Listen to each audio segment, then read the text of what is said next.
सत्य वचन, अमर वचन, जीवित वचन, दिव्य वचन, सत्य वचन, अमर वचन, जीवित वचन।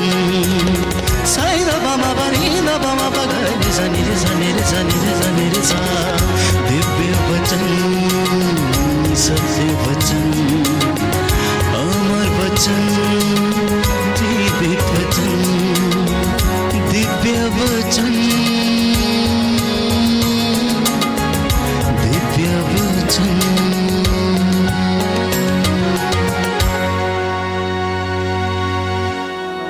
राजाओं का पहला ग्रंथ अध्याय 8 पद संख्या 39। तू स्वर्ग से उसकी प्रार्थना सुन और उसे क्षमा प्रदान कर और उसकी सहायता कर। राजाओं का पहला ग्रंथ अध्याय 8 पद संख्या 39। इस वचन के द्वारा मैं इस वक्त प्रार्थना करता हूं कि प्रभु तू अपने इन तमाम बच्चों की प्रार्थनाओं को सुन और स्वर्ग से उनकी सहायता कर। प्रियजनों, बाइबल हमें बताती है कि जब तुम प्रार्थना के लिए खड़े हो और तुम्हें किसी से कोई शिकायत हो तो तुम उसे क्षमा कर दो, जिससे कि तुम्हारा स्वर्गीय पिता भी तुम्हारे अपराध क्षमा कर दे। मार्कुस का सुसमाचार अध्याय 11 पद संख्या 25 से 26।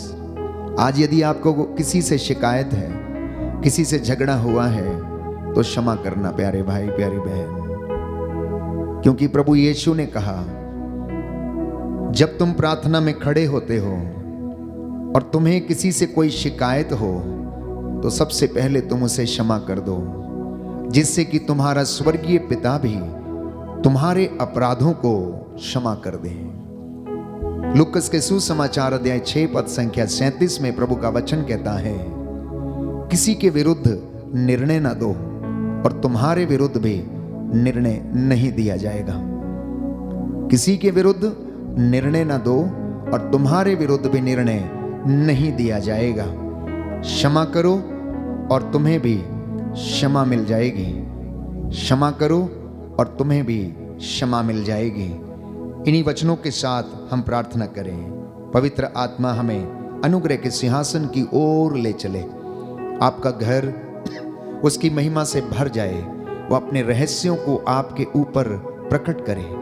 जो वचन आप सुनने जा रहे हैं उसके द्वारा आपके जीवन में शांति आए, चंगाई आए, उद्धार आए।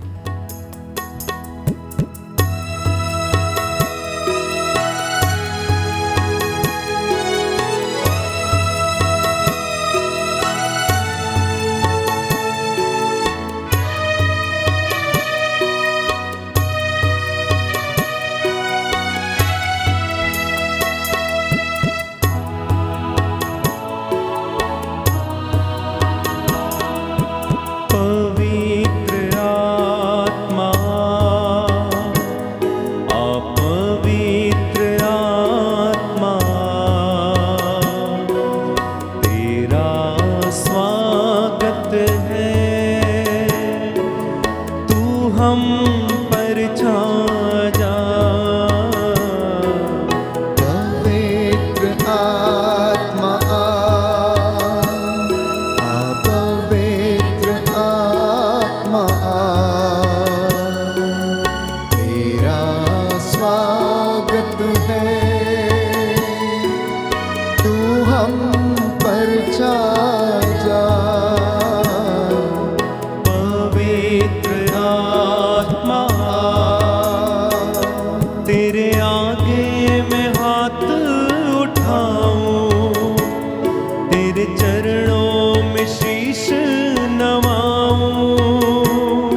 स्वागत है, तेरा स्वागत है। तू हम पर छा जा, पवित्र आत्मा तूने ऐसा छू लिया है, मुझको ही बदल दिया है। तूने ऐसा छू लिया है, मुझको ही बदल दिया है। जीवन और सत्य भी तू है, Yes, Lord. और तू ही तो मेरा प्रभु है। जीवन और सत्य भी तू है, और तू ही तो मेरा प्रभु है।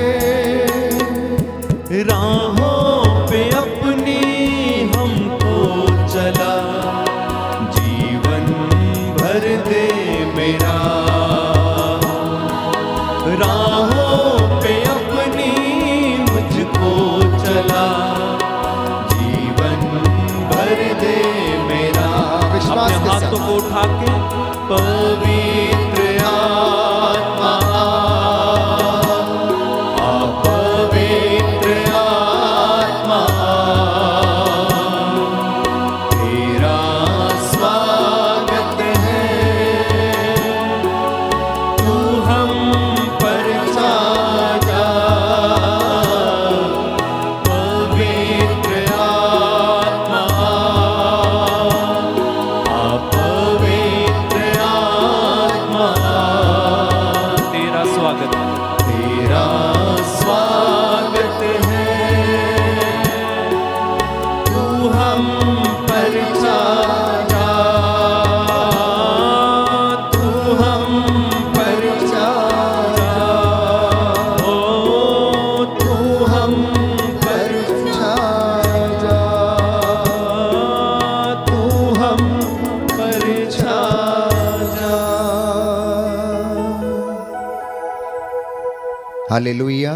हालेलुया। हे प्रभु यीशु, आज प्रभु यीशु, आज का वचन आज का वचन मेरे लिए है, मेरे लिए, मेरे परिवार के लिए है, मेरे परिवार के मेरी लिए, आत्मिक उन्नति के लिए मेरी है, आत्मिक उन्नति के लिए, शारीरिक चंगाई के लिए है, शारीरिक चंगाई के लिए, मुझे सांत्वना देने के लिए है। मुझे सांत्वना देने के लिए है। आपका वचन आपका वचन अनंत जीवन का संदेश है। अनंत जीवन का संदेश है। ये वचन ये वचन आत्मा और जीवन है। आत्मा और जीवन है। इन वचनों पर इन वचनों पर मेरा जीवन मेरा जीवन निर्भर है। निर्भर है। मैं विश्वास करता हूँ। मैं विश्वास करता हूँ। अपने वचन में अपने वचन में मुझे बढ़ाइए, मुझे बढ़ाइए, विश्वास में दृढ़ कीजिए। विश्वास में दृढ़ कीजिए। Hallelujah, hallelujah, hallelujah. हल्लेलुया। चालीसे के इस पवित्र काल में प्रियजनों, प्रभु चाहता है कि हम उसकी इच्छा पर चलना सीखें। प्रभु चाहता है कि हम उसके सानिध्य में रहना सीखें। परमेश्वर आपसे चाहता है कि आप उसे उतना बड़ा देखें जितना बड़ा वो है। आप उससे उतने बड़े महान कार्यों की अपेक्षा करें जितने वो कर सकता है, क्योंकि उसके लिए कुछ भी असंभव नहीं है। परमेश्वर के हृदय में अपने आप को समर्पित कर दें। परमेश्वर का आदर करें तो वो आपका आदर करेगा। अपना हृदय परमेश्वर को दें प्यारे भाइयों और बहनों। और पवित्र वचन कहता है कि ईमानदारी और वफादारी को अपने गले में पहन लें। ईमानदारी और वफादारी को अपने गले में पहन लें, और इस तरह से आप उसकी धार्मिकता में बढ़ते रहेंगे और उसकी महिमा आपको संभाले रखेगी और वो आपको कृपा प्रदान करता रहेगा। हालेलुया, हालेलुया, हे प्रभु यीशु, हे प्रभु यीशु, मैं ये वचन स्वीकार करता हूँ, मैं ये वचन स्वीकार करता मैं हूँ, वादा करता हूँ, मैं वादा करता हूँ, मैं आपकी इच्छा पर मैं आपकी इच्छा पर चलूंगा। चलूंगा। हालेलुया, हालेलुया, हालेलुया। हालेलुया। तो प्रियजनों, प्रभु यीशु कोई गुरु, महात्मा, संत या कोई पीर, पैगंबर या बाबा नहीं है। वो कौन है? वो कौन है? जीवंत ईश्वर का पुत्र ईसा मसीह,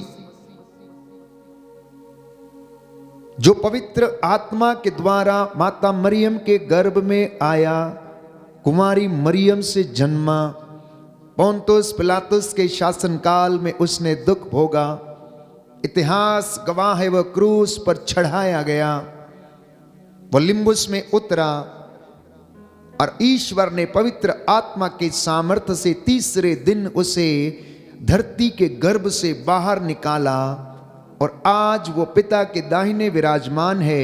महिमा में उसका सिंहासन है। प्यारे भाइयों और बहनों, जिंदों और मुर्दों का वो न्याय करने के लिए आएगा। वो जीवितों का परमेश्वर है। बोलिए आमीन, आमीन, हालेलुया, हालेलुया, हालेलुया। हालेलुया। हे प्रभु यीशु, हे प्रभु यीशु, मैं विश्वास करता हूँ, मैं विश्वास मैं करता हूँ, अंगीकार करता हूँ, मैं अंगीकार करता हूँ, आप मेरे मुक्तिदाता हैं, मुक्तिदाता है, उद्धार करता हैं। उद्धार करता है। हालेलुया, हालेलुया, हालेलुया। हालेलुया। तो इस वचन को विश्वास के साथ ग्रहण करना तो आप और आपका घराना मुक्ति पाएगा। यीशु का नाम प्यारे भाइयों और बहनों, जो कोई व्यक्ति स्वीकार करेगा, मुख से अंगीकार करेगा, हृदय से विश्वास करेगा, तो वो और उसका घराना उद्धार पाएगा। क्योंकि बाइबल कहती है यीशु आदि है, अंत है, अल्फा है, ओमेगा है और उसे हर चीज पर अधिकार है। काल, युग, चक्र सब कुछ उसके अधिकार में है। ईश्वर ने उसे धरती के ऊपर, आकाश के नीचे, पूरी सृष्टि पर अधिकार दिया है। हर एक घुटना उसके नाम के आगे झुकेगा और हर जुबान बोलेगी कि ईसा ही प्रभु हैं। बोलिए आमीन, आमीन, हालेलुया, हालेलुया। हे प्रभु यीशु, हे प्रभु यीशु, मैं विश्वास करता हूँ मैं विश्वास करता आप हूँ, जीवंत ईश्वर के पुत्र आप जीवंत ईश्वर के पुत्र ईसा हैं। ईसा है। हालेलुया, हालेलुया। मैं विश्वास करता हूँ मैं विश्वास करता हूँ, आपने मेरे लिए आपने मेरे प्रायश्चित किया है, लिए प्रायश्चित किया अपना है, लहू बहाकर अपना लहू बहाकर मेरे लिए प्रायश्चित किया है प्रायश्चित किया है और मुझे लहू की कीमत देकर लहू की कीमत देकर खरीद लिया है। हालेलुया, हालेलुया, हालेलुया। हालेलुया। तो हम उस परमेश्वर की आराधना करते हैं जो सच्चा है, युगान युग जीता है, सदा एक रूप रहता है। प्यारे भाइयों और बहनों, पवित्र बाइबल में हम पढ़ते हैं कि बाइबल हमें बताती है कि परमेश्वर जो है और जो था और जो आने वाला है, वो सर्वशक्तिमान ईश्वर आपको और मुझको प्यार करता है। लेकिन उसे हम लोगों से कुछ शिकायतें रहती हैं और उसकी शिकायतें हमसे ये हैं कि ना तो हम ठंडे हैं और ना ही हम गर्म। हम कैसे हैं? कुनकुने हैं। हम कुनकुने हो जाते हैं जब हम भूल जाते हैं उसके सानिध्य में जाना। प्यारे भाइयों और बहनों, और इस तरह से परमेश्वर क्या करता है, वो हमसे बताने लगता है और प्रमाणित करने लगता है इन वचनों के द्वारा।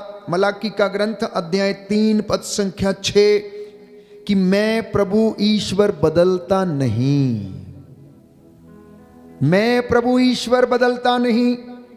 हे याकूब की संतान, तुम्हारा विनाश नहीं हुआ। अपने पूर्वजों के समय से तुम मेरी विधियों की अवहेलना कर उनका पालन नहीं करते आए।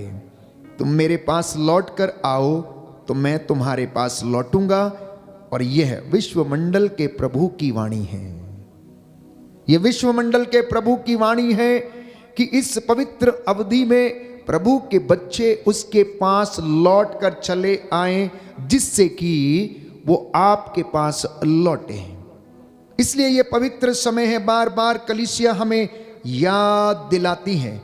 और प्रभु का वचन कहता है कि क्या मनुष्य ईश्वर को ठग सकता है?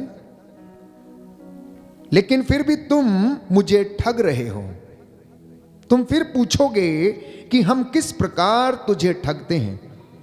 तुम दशमांश और भेंटों में मुझे ठग रहे हो।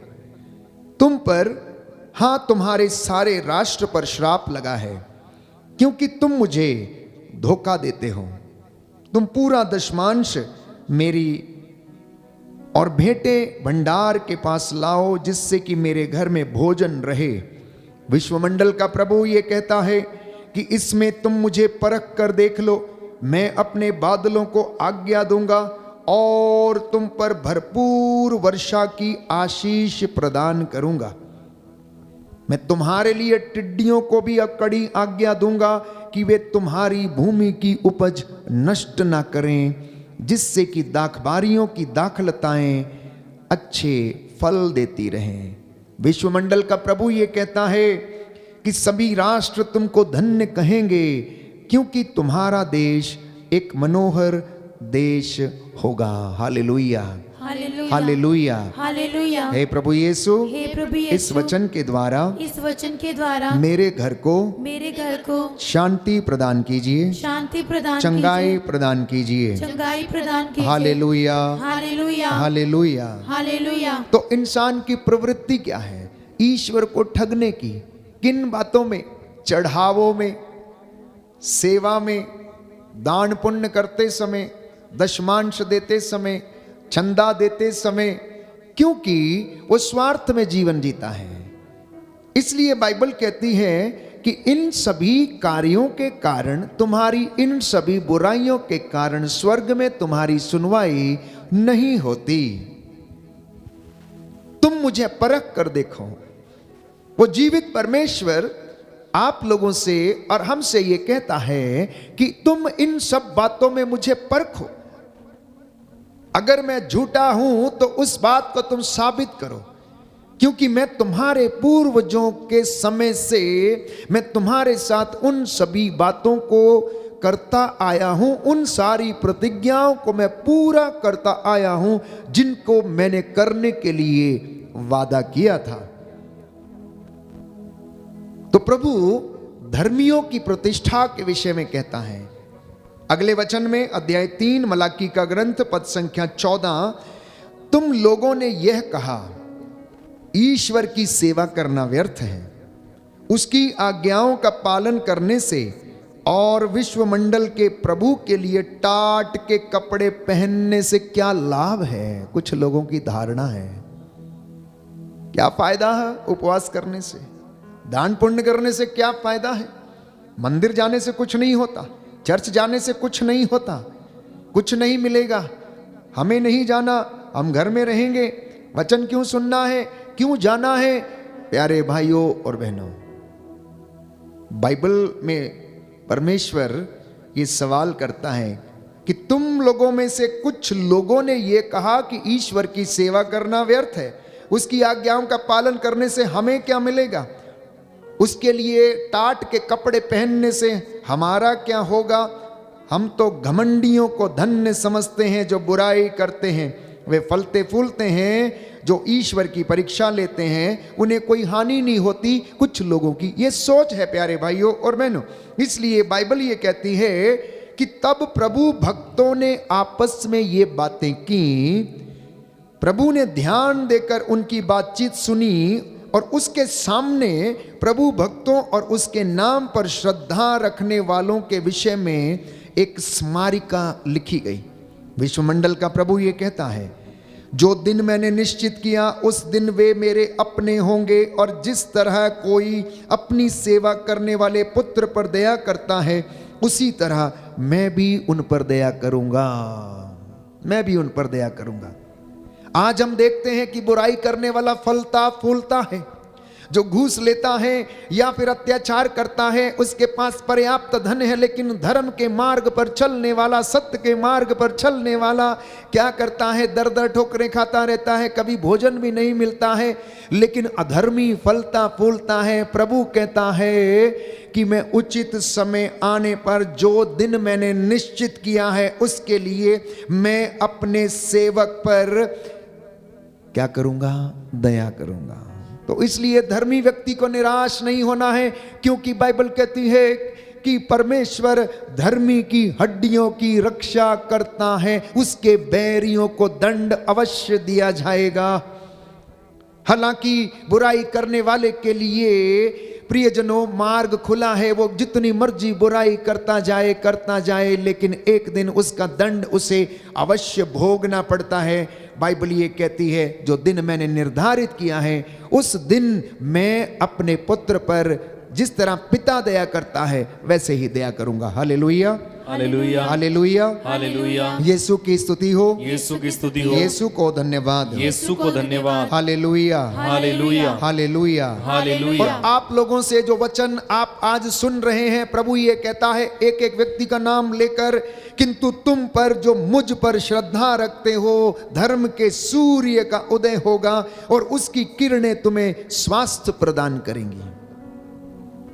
तुम लोग जो वचन सुनते हो, मुझ पर श्रद्धा रखते हो, इस वक्त आप अपने घरों में इस वक्त जो वचन सुन रहे हैं और ऑनलाइन इस आराधना के माध्यम से आप प्रभु से जुड़े हुए हैं, इस वक्त परमेश्वर आपके घरों में कार्य कर रहा है, बंधनों को तोड़ रहा है और अपना धर्म का सूर्य आप पर उदित करने के लिए वो तैयार है। लिखा है कि ये किरणें आप लोगों को स्वास्थ्य प्रदान करेंगी, तब तुम उसी प्रकार उछलने लगोगे जैसे बछड़े बाड़े से निकलकर उछलने कूदने लगते हैं। बोलिए आमेन, आमेन, हालेलुया, हालेलुया। हे प्रभु यीशु, हे प्रभु यीशु, इन वचनों के द्वारा मेरे परिवार में, मेरे जीवन में, शांति आ जाए, चंगाई आ जाए, हालेलुया, हालेलुया, हालेलुया, हालेलुया, हालेलुया, हालेलुया। हे प्रभु यीशु, हे प्रभु यीशु, आप दया के राजा हैं, आप दया के राजा हैं, दया करने वाले हैं, दया करने वाले, चंगा करने वाले हैं, चंगा करने वाले, हालेलुया,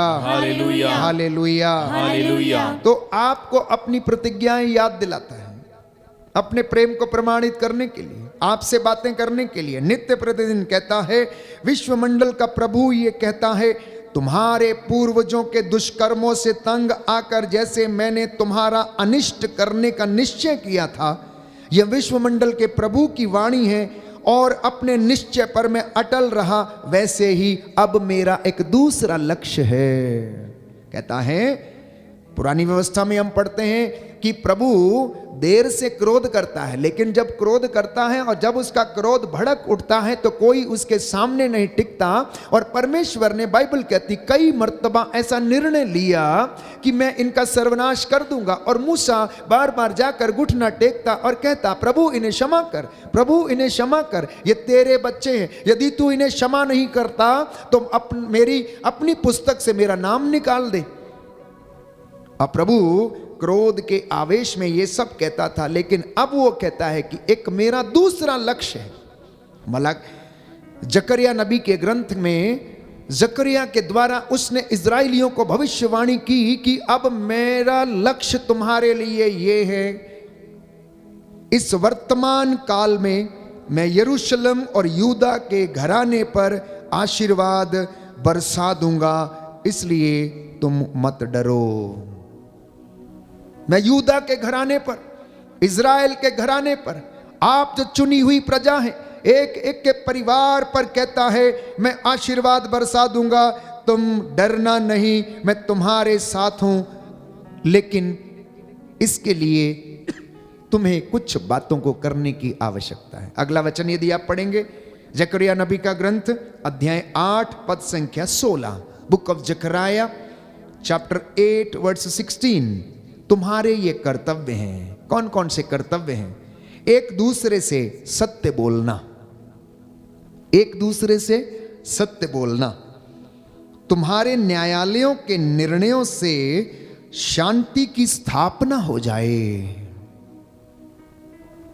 तुम्हारे न्यायालयों के निर्णय से शांति की स्थापना हो जाए, एक दूसरे के प्रति दुर्भावना मत बनाए रखना, झूठी शपथ नहीं खाना, क्योंकि इन सबों से मुझे घृणा है और ये प्रभु की वाणी है। ये प्रभु की वाणी है।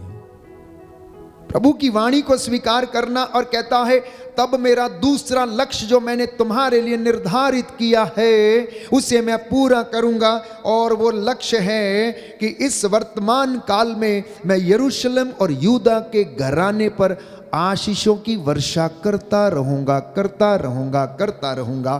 तुम्हारी संतानें दुर्दिन नहीं देखेंगी। अब तुम्हारी बेटियां और बेटे अन ब्याहे नहीं रहेंगे, उनके लिए मैं वर और वधू का प्रबंध करूंगा। तुम्हारी मेहनत मजदूरी को आशीष प्रदान करूंगा, बशर्ते कि तुम लोग झूठ नहीं बोलना, शांति की स्थापना करना, दुर्भावना एक दूसरे के प्रति बनाए मत रखना, झूठी शपथ मत खाना, क्योंकि इन सबों से विश्वमंडल का प्रभु ये कहता है कि मुझे सख्त घृणा है, सख्त घृणा है। हालेलुया, हालेलुया, हालेलुया, हालेलुया। हे प्रभु यीशु, हे प्रभु यीशु, मैं इस वचन को स्वीकार करता हूँ। स्वीकार करता हूँ। हालेलुया, हालेलुया, हालेलुया, हालेलुया, हालेलुया, हालेलुया। आइए प्रभु यीशु, आइए प्रभु यीशु, मेरे घर में, मेरे घर में, मेरे जीवन में, मेरे जीवन में, मेरे परिवार में, मेरे परिवार मैं में आपका स्वागत करता मैं हूँ। आपका स्वागत करता हूँ। हालेलुया, हालेलुया, हालेलुया, हालेलुया। तो प्रियजनों, प्रभु का वचन हमें बताता है कि हमें उसके पवित्र स्थान में प्रवेश करने के लिए नित्य प्रतिदिन उसके सानिध्य में रहने की आवश्यकता है। और ये अवधि एक ऐसी अवधि है जो हमें निरंतर क्या करती है? आमंत्रित करती है प्रभु के पास रहने के लिए, क्योंकि उसका दिन, उसके क्रोध का दिन कोई नहीं जानता है, कोई नहीं जानता है। इसलिए जब हम उसके वचन को सुनते हैं, उस पर चलने की कोशिश करते हैं, तो वो हमारी सहायता करता है और हमें इन बुराइयों से लड़ने के लिए सहायता प्रदान करता है। हर एक व्यक्ति को अपने जीवन में प्रियजनों प्रभु के नजदीक पहुंचने के लिए कुछ कार्यों को करने की आवश्यकता है, और वो आपको आशीर्वाद प्रदान करता रहेगा, क्योंकि ये उसका वादा है।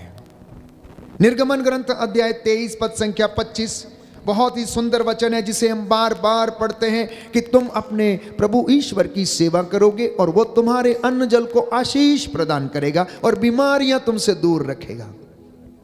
ये उसकी प्रतिज्ञा है।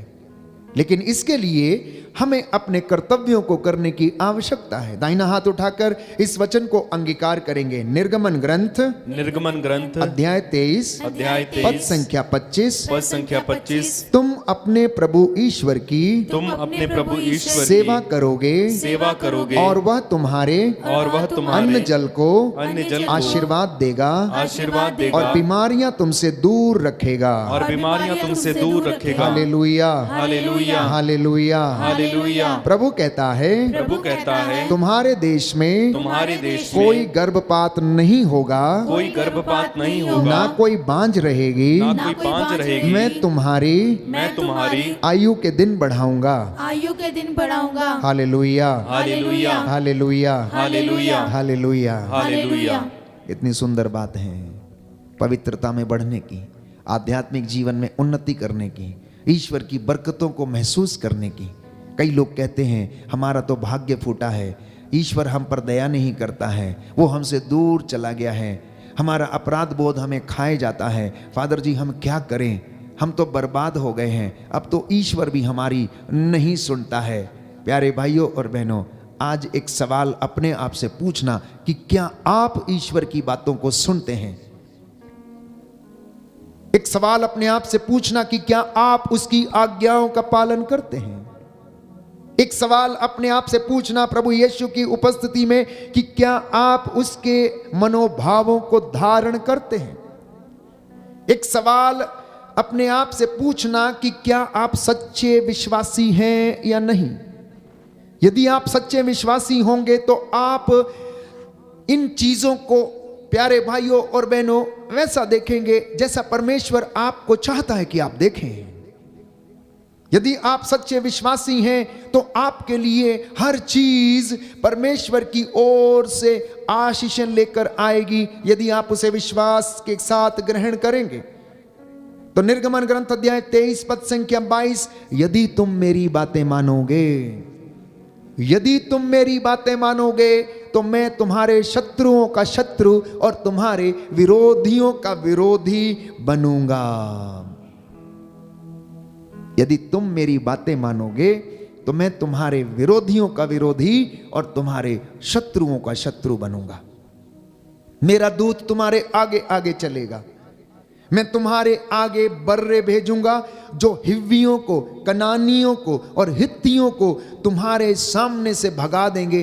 कहने का तात्पर्य यह है कि आपके सामने से जो बुराई है, जो शत्रु है, जो आक्रमण करने के लिए आ रहा, परमेश्वर वादा करता है कि तुम्हारे आगे आगे मेरा दूत चलेगा और उन सारे शत्रुओं का सामना करेगा और क्या उनको भगा देगा। जब इजरायली जनता की ओर से परमेश्वर लड़ाई करता था, युद्ध करता था, तो उनके सामने वो बर्रे भेज देता था। बर्रे मतलब ततैये बड़े बड़े जो उनको काट देते और वो भाग जाते, छिन्न भिन्न कर देता था। और जब हिव्वी और कनानी उनके ऊपर आक्रमण करते थे तो प्रभु उनकी सहायता करता था और उन्हें बचाता था। और यही वादा आज आपके साथ है, यही वादा आपकी संतानों के साथ है, यही वादा आपके आने वाले वंशों के साथ है कि मैं अपनी प्रतिज्ञाओं को पूरा करूंगा। हे यूदा, जब तू बालक था, जब तू बच्चा था, अपनी मां की गोद में खेला करता था, मैंने तुझे उस समय संभाला। अब देख, तेरे बाल पक जाने तक मैं ऐसा ही करूंगा, तेरे बाल पक जाने तक ऐसा ही करूंगा। आप में से बहुत सारे लोग वचन सुन रहे हैं लेकिन चिंता किसी और चीज की है, दिमाग आपका कहीं और है, क्योंकि ये वचन को ग्रहण करने के लिए पवित्र आत्मा के सामर्थ्य की आवश्यकता है। और बाइबल ये कहती है कि जब तक पवित्र आत्मा तुम्हें ना समझाए, तुम में से कोई भी ईश्वर का वचन नहीं समझ सकता। इसलिए इनर डिस्पोजिशन का होना अनिवार्य है, समर्पण का होना अनिवार्य है।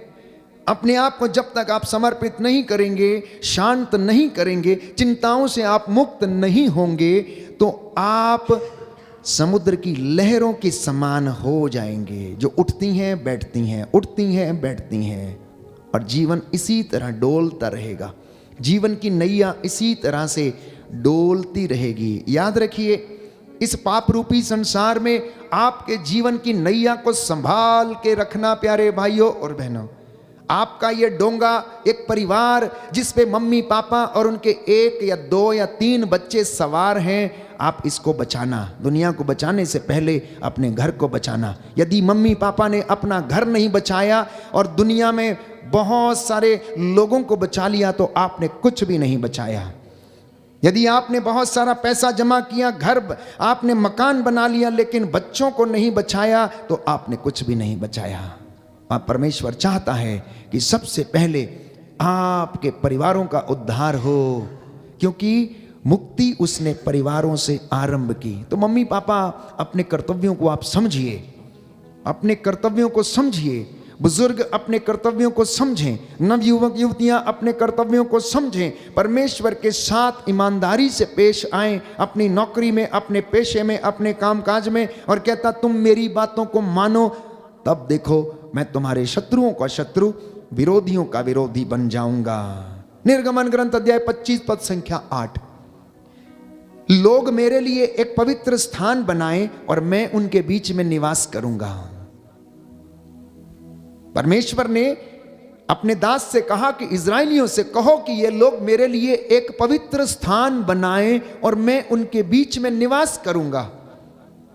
पवित्र स्थान कहने का मतलब है कि एक ऐसी जगह निश्चित की जाए जहां पर प्रभु की आराधना होती, स्तुति होती है और उसकी महिमा होती है, और पूरा समुदाय वहां पर एकत्र होकर उसकी हुजूरी में आता और धन्यवाद करता है। लेकिन यदि आप व्यक्तिगत रूप से इस वचन को देखना चाहते हैं तो आप अपने हृदय को पवित्र बनाएं तो आपके हृदय में आकर वो निवास करेगा। यदि आप अपने घर को पवित्र बनाएं तो वो आपके घर में आकर निवास करेगा। कई मम्मी पापा अपने बच्चों के साथ बैठकर प्रार्थना नहीं कर पाते हैं। बेटा रात को देर से आता, सुबह सोकर देर से उठता है, काम से आता है, थक गए हैं, स्वाभाविक है। लेकिन प्यारे भाइयों और बहनों, जहां पर अनुशासन है वहां पर सारी चीजें व्यवस्थित हैं। जहां पर त्याग है वहां पर ईश्वर की आशीष है। तो समय निकालिए, प्रेम को डेवलप कीजिए, प्रेम को आप अपने जीवन में बढ़ाइए। और बाइबल हमें बताती है प्यारे भाइयों और बहनों, 40 की इस अवधि में एक पवित्र वचन इस वक्त प्रभु दे रहे हैं। पेतरुस का पहला पत्र अध्याय 3 पद संख्या 9 में, आप बुराई के बदले बुराई ना करें। याद रहे आज की ये दूसरा कर्तव्य प्रभु चाहता है कि आप इसे पूरा करें। पेतरुस का पहला पत्र अध्याय 3 पद संख्या 9 और उससे आगे, इस अवधि के लिए, इस अवधि में पवित्रता में बढ़ने के लिए, ईमानदारी में रहने के लिए ये वचन है कि अंत में आप सब के सब एकमत, सहानुभूतिशील, भ्रातृ प्रेमी, दयालु तथा विनम्र बने। आप चाहते हैं कि आपके उपवास अच्छे हों, आप चाहते हैं कि परमेश्वर इस उपवास काल में आपके ऊपर अपनी आशीष बरसाए, आप चाहते हैं कि आप पुण्य बृहस्पतिवार, पुण्य शुक्रवार और प्रभु के पुनरुत्थान के लिए अपने आप को तैयारी करें, तो इन 40 दिनों में तपस्या के काल में प्रभु एक वचन दे रहा है। ध्यान पूर्वक सुनिए। First letter of Saint Peter chapter 3 verse 8 onwards. पेतरुस का पहला पत्र अध्याय 3 पद संख्या 8 और उससे आगे। जिन घरों में लड़ाइयाँ हैं, जिन घरों में शिकायतें हैं, जिन घरों में क्रोध है, जिन व्यक्तियों में ईर्ष्या है, घृणा है, प्रभु आपके लिए ये वचन सुना रहा है और कहता है, आप लोग सब के सब एक मत हो जाएं, सहानुभूतिशील बने, भ्रातृ प्रेमी बने, दयालु तथा विनम्र बने। आप बुराई के बदले बुराई ना करें और गाली के बदले गाली नहीं दें, बल्कि आशीर्वाद दें। आप यही करने के लिए बुलाए गए हैं, आप यही करने के लिए बुलाए गए हैं, जिससे आप विरासत के रूप में आशीर्वाद प्राप्त करें। विरासत के रूप में आशीर्वाद प्राप्त करें जो आपके लिए रखा रहेगा बपौती के रूप में। प्यारे भाइयों और बहनों, कि परमेश्वर तेरी 1000 पीढ़ियों को आशीष प्रदान करेगा, क्योंकि तू ईमानदार रहा, क्योंकि तूने उसकी आज्ञाओं का पालन किया, क्योंकि तूने उसके कर्तव्यों को पूरा किया। 40 की इस अवधि में हो सकता है आप बहुत काम करेंगे, पुण्य के काम, सेवा के काम, कपड़े बांटना, खाना खिलाना, भंडारे लगाना, कोड़ी आश्रम जाना, या किसी व्यक्ति को, भिखमंगे को ढूंढकर उसको खाना खिलाना जिसको नहीं मिला है। लेकिन मैं आपसे कह देना चाहता हूं, सर्वप्रथम उन बातों को पालन करिए जो ये बाइबल कहती है, क्योंकि ये ईश्वर की आज्ञा है। पवित्र आत्मा से की प्रेरणा से ये लिखा गया पवित्र ग्रंथ, इसमें ईश्वर का मन है, इसमें ईश्वर की बातें हैं, इसमें ईश्वर के विचार हैं, इसमें ईश्वर की ओर से आप लोगों के की जाने वाली बातें हैं। आज्ञाओं का पालन करने तो लिखा है अगले वचन में, जो जीवन को प्यार करता है और सुख शांति देखना चाहता है, वह ना तो अपनी जीभ को बुराई बोलने दे और ना अपने होठों को कपटपूर्ण बातें। वो बुराई से दूर रहे और भलाई करे और शांति के मार्ग पर आगे बढ़ता रहे, क्योंकि प्रभु की कृपा दृष्टि धर्मियों पर बनी रहती है और उसके कान उनकी प्रार्थना सुनते हैं, किंतु प्रभु कुकर्मियों से मुंह फेर लेता है। हालेलुया, हालेलुया। हे प्रभु यीशु, हे प्रभु यीशु, इस पवित्र वचन के द्वारा, इस पवित्र वचन के द्वारा आपने मेरे जीवन में, आपने मेरे जीवन में ढारस बंधाया है, ढारस बंधाया, मार्गदर्शन किया है। मार्गदर्शन मैं किया आपको धन्यवाद देता हूँ, मैं आपको धन्यवाद देता मैं हूँ, वादा करता हूँ मैं वादा करता हूँ इन वचनों का इन वचनों पालन का करूंगा। पालन करूंगा। हे प्रभु यीशु, हे प्रभु यीशु, धन्यवाद देता हूँ। धन्यवाद देता हूँ। हालेलुया, हालेलुया, हालेलुया, हालेलुया, हालेलुया। हालेलुया।